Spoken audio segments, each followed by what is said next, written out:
અંકલેશ્વર ખાતે દેશના સૌપ્રથમ સાવરિયા શક્તિ ગતિ શક્તિ ટર્મિનલનો ઉમરવાડા ખાતે પ્રારંભ કરવામાં આવ્યો છે.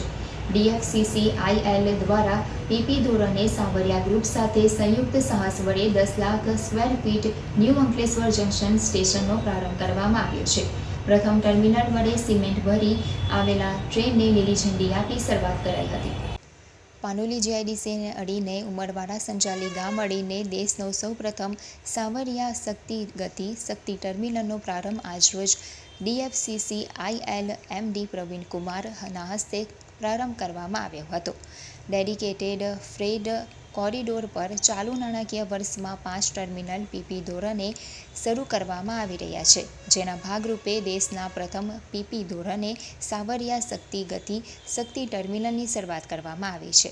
10 લાખ સ્ક્વેર ફીટના આગામી દિવસમાં ડેડિકેટેડ લોજિસ્ટિક પાર્ક અંતર્ગત મલ્ટી મોડેલ લોજિસ્ટિક પાર્ક ઊભો કરવામાં આવશે, જેમાં ફાર્મા, કેમિકલ સહિત વિવિધ સ્ટોરેજ તેમજ હેન્ડલર અને પિકઅપ ટ્રેન મારફતે દેશ અને દુનિયામાં માલ પરિવહન ટ્રેન મારફતે કરવામાં આવશે. આ ટર્મિનલના ડાયરેક્ટર હરીશ અગ્રવાલ અને નિકુંજ અગ્રવાલ, ટર્મિનલ મેનેજર મિતેશ તડવી, FCCILના SP વર્મા, શોભિત અગ્રવાલ, આમંત્રિત મહેમાનો, ઉદ્યોગકારો તેમજ લોજિસ્ટિક ટ્રાન્સપોર્ટર સહિત રેલવેના અધિકારીઓ ઉપસ્થિત રહ્યા હતા. રેલવેના DFCCILના MD પ્રવીણ કુમારે કહ્યું હતું કે આ દેશના પ્રથમ પબ્લિક પાર્ટનરશિપ હેઠળનો DFC દ્વારા ન્યૂ અંકલેશ્વર જંકશન હેઠળ ટર્મિનલ શરૂ થયું છે, જે જિલ્લાના ઉદ્યોગો માટે ટ્રાન્સપોર્ટેશનના ખર્ચમાં ઘટાડો કરવા સાથે માલ પરિવહનમાં સમય અને નાણાંની બચત કરાવશે.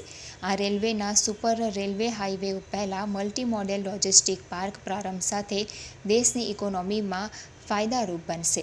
આ ઉપરાંત તેમણે જણાવ્યું હતું કે નર્મદા નદી ઉપર બનેલ ફ્રેટ કોરિડોર બ્રિજ દેશનો સૌથી ઉત્તમ અને લાંબો બ્રિજ છે, જે સૌથી વધુ વજન ધરાવતી ડબલ ડેકર ટ્રેન પસાર થઈ શકશે. તો આગામી ડિસેમ્બર સુધીમાં દિલ્હી દાદરીથી મુંબઈના JNPT પોર્ટ સાથે ફ્રેટ કોરિડોર જોઈન્ટ થઈ જતાં રેલવે પરિવહન સૌથી ઝડપી બનવા સાથે રોજની 240 ટ્રેનોનું આવાગમન થશે, જે સૌથી વ્યસ્ત રેલવે रूट परिवहन क्षेत्र बनसे. तो आज हमने इंडिया के पहले शेड्यूल 1 गति शक्ति मल्टी मॉडल लॉजिस्टिक पार्क का उद्घाटन किया है. ये प्रोजेक्ट हमने 3 साल पहले हमने विजन करा था एंड आज ये सक्सेसफुली ओपन हो रहा है. इस पूरे प्रोजेक्ट में हम एक दिन में 6 रैक्स यानी कि 6 मालगाड़ियों का मटेरियल हम लोग यहाँ से दूसरी लोकेशंस पे ट्रांसपोर्ट कर पाएंगे, जिसमें कि मेन हमारा फोकस होगा जो यहाँ से पोर्ट पे मटेरियल जाता है, जो JNPT पोर्ट पे जो मटेरियल जाता है उसको रोड से रेल पे शिफ्ट करने का. दूसरा हमारा मेन फोकस होगा जो डोमेस्टिक वॉल्यूम्स मतलब कि यहाँ से जो दिल्ली जाता है या फिर दूसरी जगहों पे जाता है वो वाला माल हम लोग रेलवे से इस लोकेशन से हम दिल्ली तक भेजेंगे. तो इस तरीके से हम जो रोड पे जो ट्रैफिक है, जो उस पर कंजेशन है, जो उसके वजह से पोल्यूशंस क्रिएट होते हैं, वो हम लोग एलिमिनेट करते हुए हम पूरा रेल से जो कि एक ग्रीन कॉरिडोर है उसके ऊपर हम शिफ्ट करेंगे. इसमें हम पूरे प्रोजेक्ट में 120 एकड़ से बड़ी फैसिलिटी हम बनाने जा रहे हैं, जिसमें कि notified area, warehouses, value added services like repackaging, relabelling, ये सब सुविधाएं होंगी. कंटेनर स्टैकिंग यार्ड होंगे, रीफर स्टोरेजेस होंगे, कोल्ड स्टोरेजेस होंगे. तो इस तरीके से जो ये सारी फैसिलिटीज़ यहाँ पे डेवलप होगी तो यहाँ की जितनी भी इंडस्ट्रीज़ है उनको काफ़ी फ़ायदा होगा.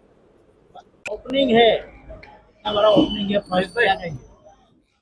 ये जो आज हम लोगों ने ये सावरिया गति शक्ति और DFC के सौजन्य से ये जो हमने आज कमीशन किया है, ये बहुत बड़ा काम है.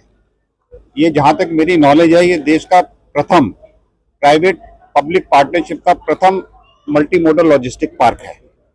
और अभी इसमें बहुत सारे काम होने हैं, बहुत सारे इसमें वेयर हाउसेस बनने हैं जो कि सावरिया गति शक्ति बनाएगा, और इसमें कुछ इंटरलॉकिंग के काम बचे हैं वो करेंगे. पर अभी हमने पहली ट्रेन यहाँ पे अल्ट्राटेक की सीमेंट की पास करी है.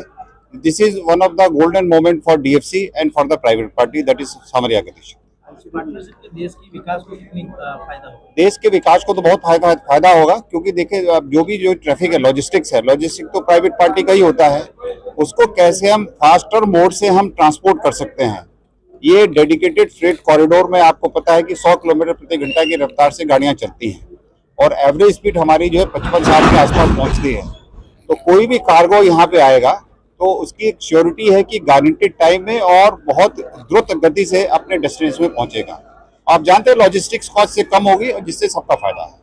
भारत में यही लोकेशन सिलेक्ट करने के क्या रीजन? नहीं, लोकेशन तो बहुत सारी हैं, बहुत सारे मल्टी मॉडल लॉजिस्टिक पार्क जगह जगह ट्रैफिक स्टडी के ऊपर ऑलरेडी अप्रूव्ड हैं। पर ये हमारे लिए अच्छी बात है कि ये जो है मल्टी मॉडल लॉजिस्टिक पार्क ये सबसे पहले बन के तैयार हो गया और भी बन रहे हैं। अगले 2-3 साल में बहुत सारे मल्टी मॉडल लॉजिस्टिक पार्क आएंगे। कितना अंदाजित कितने बनने हैं?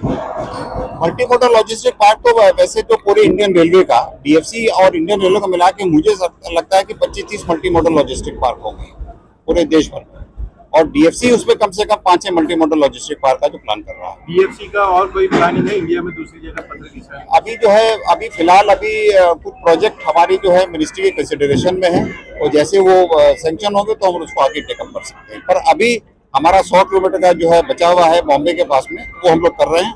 दिसंबर 25 में उसका कमीशनिंग का टारगेट है। Thank you sir.